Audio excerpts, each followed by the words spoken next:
Hello, welcome to another video. It's OT19, or known as Ultimate Gamer 19,000, and I am here today to tell you guys about this multi-class that got severely buffed in the new UA slash Ond Dnd.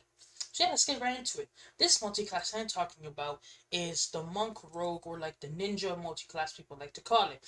This multi-class was severely buffed in the new UA for a couple of main reasons. First of all, both the Rogue and Monk were severely buffed in the UA, including most of their subclasses. So better just better base classes is going to make the multi-class even better. And also, for partial reasons, the Rogue really helps out the Monk with a lot of its problems, and as the Monk helps out the Rogue with its problems. So yeah, let's get right into it. So, rogues get weapon masteries, which is a massive thing that monks don't get. Now, you may be asking, what are weapon masteries? Weapon masteries are basically additional features you get with a weapon if you're proficient in it and have the weapon mastery feature. Monks, sadly, don't have the weapon mastery feature, which does suck, but with how greatly they buffed the monk, it wasn't really needed. But if they designed a monk that didn't need weapon masteries, but we can still get weapon masteries quite easily and a bunch of other really nice useful features. So yeah, now there is one weapon mastery, I think it's called the Nick one, where it basically allows you in the same attack action to just do an extra attack with a Nick weapon. And I think Nick weapons are like daggers and maybe short swords, I'm not entirely sure. Now you may be saying, oh, but Nick weapons on, but like a dagger does like a D4.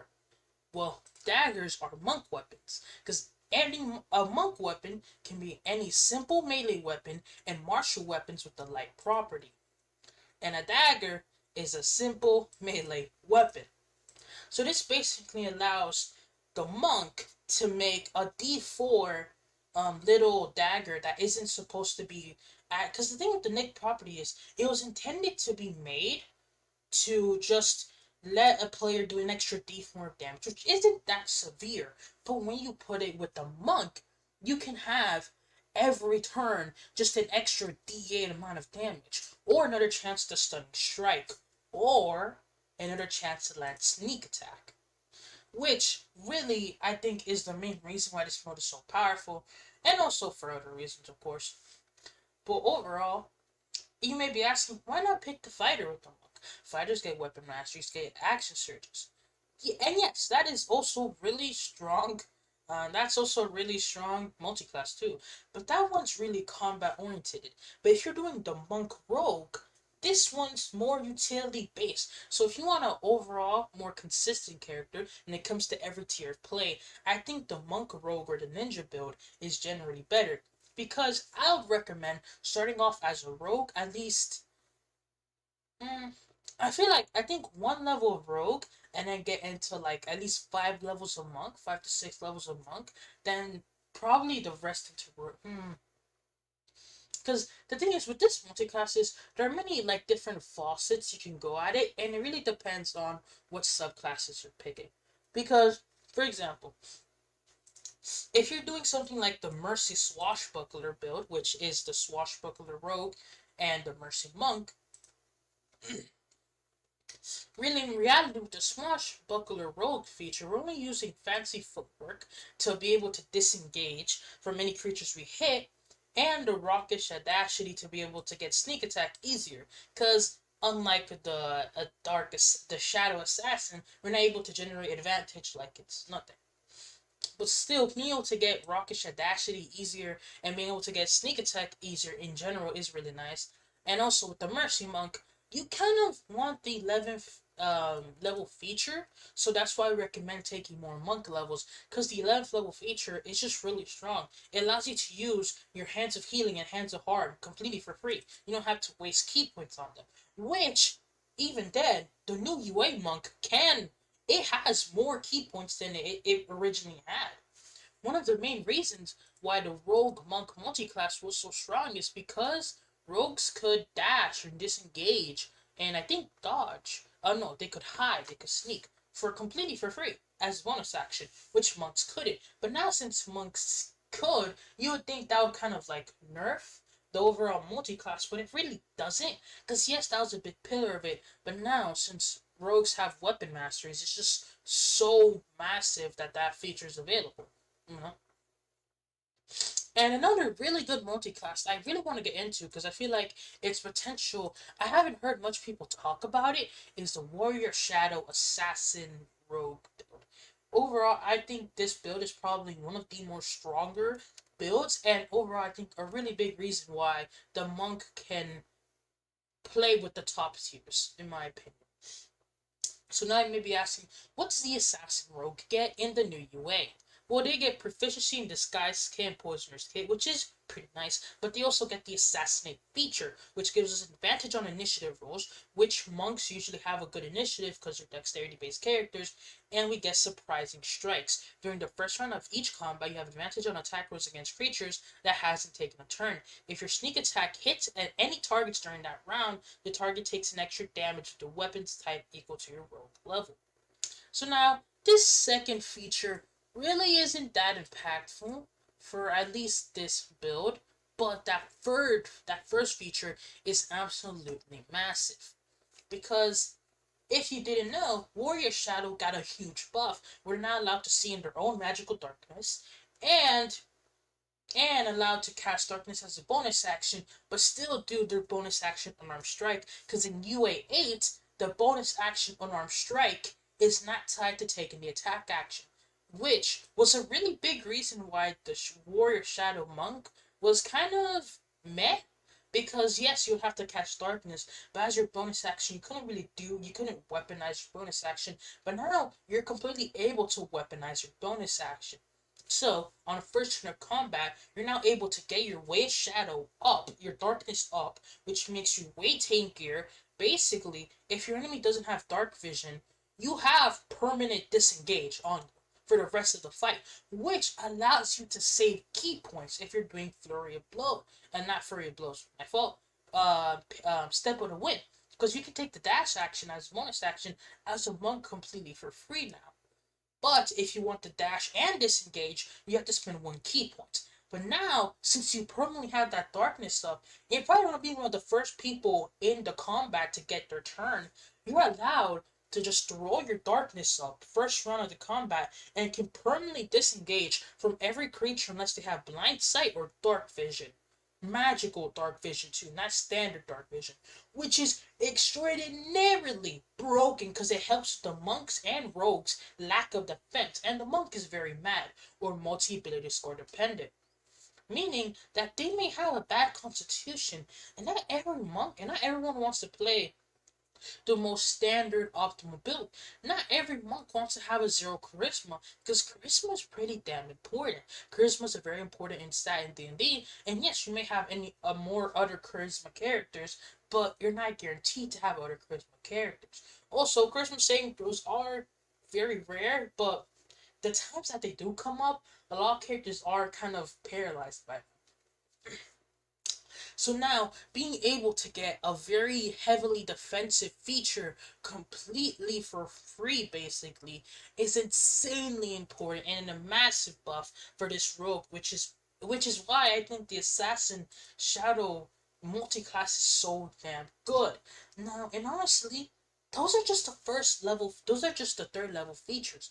This build comes with 96 level, which is pretty damn early for most builds. So now I feel like once you reach this level, I would recommend just picking up Monk until you can get extra attack. And then this is another thing about it. Looking at the monks here, the 6th level feature is nice because being able to strike with force damage is really nice. Evasion is pretty nice. Heightened metabolism is also nice. But when it compared to the rogues track, I feel like the monks overall probably do have a tad bit worse of a track because rogues get their old 11th level feature at 7th level. So my recommendation is for this build, if you're playing the utility based monk slash rogue multi-class that still does insanely good damage, I would recommend probably doing more rogue levels than monk levels, because with rogue you get a bunch of more stuff. Also, you have more abilities for improvements, which monks are just always needing more abilities for improvements. Because if you look here, I mean, at level 5, rogues get Cunning Strike, which Cunning Strike is pretty damn strong. Yeah, just being able to do all of these really cool abilities is also extraordinarily nice. Being able to poison someone, granted, it is a Constitution saving throw, which being able to trip someone and also withdraw. That's useless because if you're doing the assassin build, you just throw up the darkness and you basically already have free disengage. But overall, it's still strong multi-class. No matter what way you go, if you go like the 5-7 build or maybe the 7-7, like no matter what way you go, it's so powerful that it doesn't really matter. Because with a warrior shadow monk, yes, shadow step is nice, but it's not really needed per se. It's because Shadow Step was so must have previously because monks didn't get dark vision in their own magical darkness. So being able to auto generate advantage on your next attack, it was massive. But now since getting advantage is like, oh, we have advantage. That's nice, I guess. It's like, yeah, you already have 15 stacks of advantage. Who needs more? So in reality, I think taking 5 levels of monk is probably because when it comes to 6 level feature for the Shadow Assassin, you don't need the 6 level feature. It's not mandatory how it used to be. Yeah, you can teleport to dim light or darkness, but you can see your own darkness. So getting that, getting, getting that advantage doesn't scale as nicely or isn't really as useful because it's like, yeah, I mean, you could have done that the whole time. But I guess you can now teleport, which, if we're looking at it, with how, as a bonus action, you can dash and disengage, you can, like, dash, and even dash and disengage if you're a monk, which, if you're in your own darkness, you don't need. Um, you still, like, even now, it's like, it's not really worth it, because, yeah, it's a teleport, and I guess for some niche scenarios, it'll be nice, but the monks already get so much utility. It's like, eh, it's not really needed in my opinion because now it's not even rogue, it's not even you using your cunning action, or I don't know what it's exactly called. It's like cunning, what is it, cunning action. You don't have to use your cunning action to dash, you can use your step on the wind feature to dash. So in reality, I think that the shadow monk ability isn't enough to warrant taking more levels of monk in my opinion. If you were to take more levels of monk, it would probably only be for heightened metabolism. This is the UA8 version, right? Oh wait, UA8 don't even get heightened metabolism. Oh, oh yeah, because that got turned into. Okay, my fault. I've been scrolling through the UAs. Alright, so yeah, honestly, I think, hmm, I feel like level 6. I feel like level 6 Shadow Monk for Empowered Strikes. That's like the only reason I would take it. If I'm being honest with you. Level 6 Empowered Strikes. Being able to deal force damage. I think force damage is the least commonly resisted in the game. I think someone on Reddit did like a massive doc about it. And I think force damage was the least commonly resisted. I think 6 Monk and then the rest Rogue is probably nice. Because Rogue does have some decent scaling. Not the best scaling ever, but it definitely is good enough if we're being honest. So yeah, just I think being able to get what 11, what that's 14 levels of rogue. That's a 76 sneak attack, which you're getting reliably every single turn is really nice. Let me be asking, 6 key points isn't a lot. But now if we go into with the heightened the uncanny metabolism feature, being able to regain all your key points back like as soon as you roll initiative is really nice. So for that big boss fight, you can just throw up. You can just use your uncanny metabolism and then throw up your darkness. And even at that, I feel like that's another problem with the monks is they even at lower levels they can still blow through key points pretty damn fast. But now since Stunning Strike is very limited, and also Stunning Strike kind of isn't needed anymore. because it's like the monk can still generate a bunch of advantage, like because of the shadow monk. And also, a lot of people may be asking, oh, like some my players may get mad because they can't see in darkness. There are a bunch of feats now that let you see in darkness. So if you are gonna be playing the shadow, kind of the shadow assassin build, I would recommend definitely do talk to your players because or at least talk to your teammates about I am going to be building this build. It's going to be using darkness a lot, um, and just make sure they're okay with it. Because if they're not, then you're kind of the bad guy there. But even at then, it's still like there's still so many ways to get magical dark vision. The devil sight feat, or if they have fighting styles, they could take blind fighting. If they're a fighter, and honestly, that kind of benefit. So in reality, I think overall, you have someone that can consistently use darkness every single fight because it's only one key point. They have uncanny metabolism. It's just there's just so much value to be gained from doing this multi-class. It's insanely kind of insane. I mean, everyone in your party just being able to have free advantage because you wasted one key point if they have dark vision, magical dark vision. Which yes, it isn't that common, but it's pretty easy to get magical dark vision. There are multiple feats I like to get it, or even just fighting styles that are in the game. Or maybe ask your DM for some magic items that can give you magical dark vision so you guys can just start booming everything. Or you can just throw a fireball in the proximity of your monk's magical. Or you can just throw a fireball in the proximity of your monk's darkness. And since they have evasion from either rogue or monk, they'll be fine. Which, you could always just do that. Which I don't know if I exactly recommend. But if the monk player's fine with it, then hey, why not? So again, that's also it's just overall, it's so massive. It's just wow. It's just these multi classes. This multi class alone is really strong. And I'm 17 minutes into this video, and I haven't even gotten to the second multi class, which is the Mercy Swashbuckler Rogue. Now, this is for the players that want a more monk orientated, like build, for example.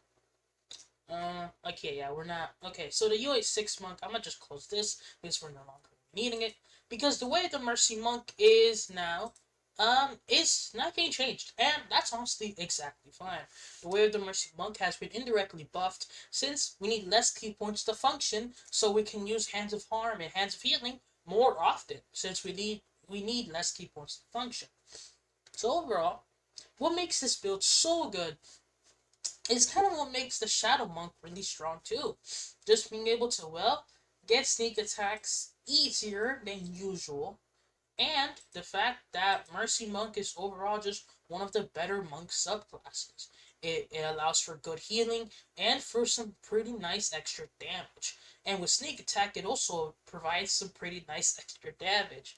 So yeah, with Swashbuckler Rogue, also you do get a tiny initiative buff, which honestly I don't know if you're even going to be getting, but also, yes, and I guess, and also with fancy footwork, it's a strike, not a melee hit. So if you just hit a melee attack with someone, you're able to just disengage. And since the facts, that monks are able to spread out their attacks so much, and since rogues now have weapon masteries, monks can get weapon masteries from rogues.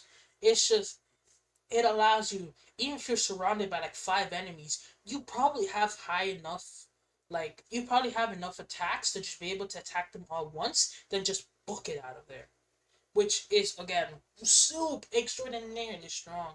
Just being able to get fancy footwork, semi always having it. Also, hands of harm, being able to do more damage.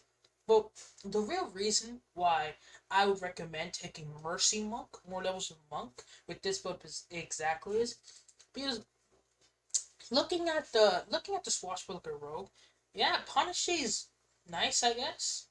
But in reality, I feel like you just benefit more from taking monk levels because you get Hide Discipline, which holy hell, Hide Discipline combined with friggin' Flurry of Healing and Harm. it's I mean, it's just powerful. Like, it's so much broken now. It's being able to use Flurry of Healing and Harm so much more consistently. it's just super nice. And being able to use that feature and then just getting out of wherever your enemies are without really having to worry about, oh, yeah, I used this feature, but I just ran into a horde of enemies. Oh, psych, I can just disengage for free and get out of there is so damn nice. And also the fact that rogues do scale pretty well when it comes to 5th level, where at least it comes to that. You do get uncanny dodge, which at some points is better or worse than your monk deflect attacks, which, also this build is going to be massively using deflect attacks, which is pretty damn nice. Yeah, overall, steady aim is probably never going to be used, but there are scenarios where you may use it. Also, cunning strikes is really strong. Being able to disarm your enemy, or poison them, or trip them, or withdraw. Trip is a really nice way to get advantage. So if you're able to land a sneak attack, being able to use trip is super nice. And also, since you are playing the swashbuckler rogue build, you can, if you have your paladin or your fighter is like kind of like 1v1ing a big monster, you could go in there, um, punch, punch, punch, get your sneak attack, maybe trip them, because you use your dexterity modifier plus your proficiency bonus for the DC of your cunning strikes, not your wisdom modifier.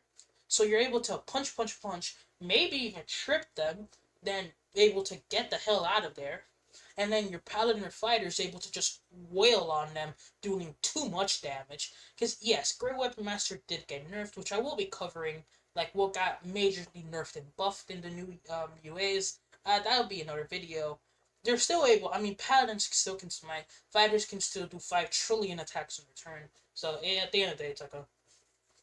And also, this still benefits from weapon masteries, allowing you to abuse Nick to get more D8s worth of weapon damage. And also, with this multi-class, if you take 5 levels of Rogue, which is what I recommend, you'll be able to reach 15th level of Monk, which which is a lot of good features. You get stuff like deflect energy, self restoration, disciplined survivor, and perfect discipline, which this feature is just so damn nice. Being able to roll initiative, and anytime you get into a fight, always having at least 4 key points is so nice, because that allows you to flurry blows more often. That allows you to do your extra attacks. This allows, well, not really, it doesn't matter extra attacks. This allows you to stunning strike if you want to. This allows you to just overall use flurry of blows more, which allows you to use flurry of hand of healing and harm more, which overall just massively adds to your damage. And overall, this new UA has massively buffed these multi-classes. It has made them some of the strongest defensive and offensive multi-classes it you could debate it, and overall it just really helps.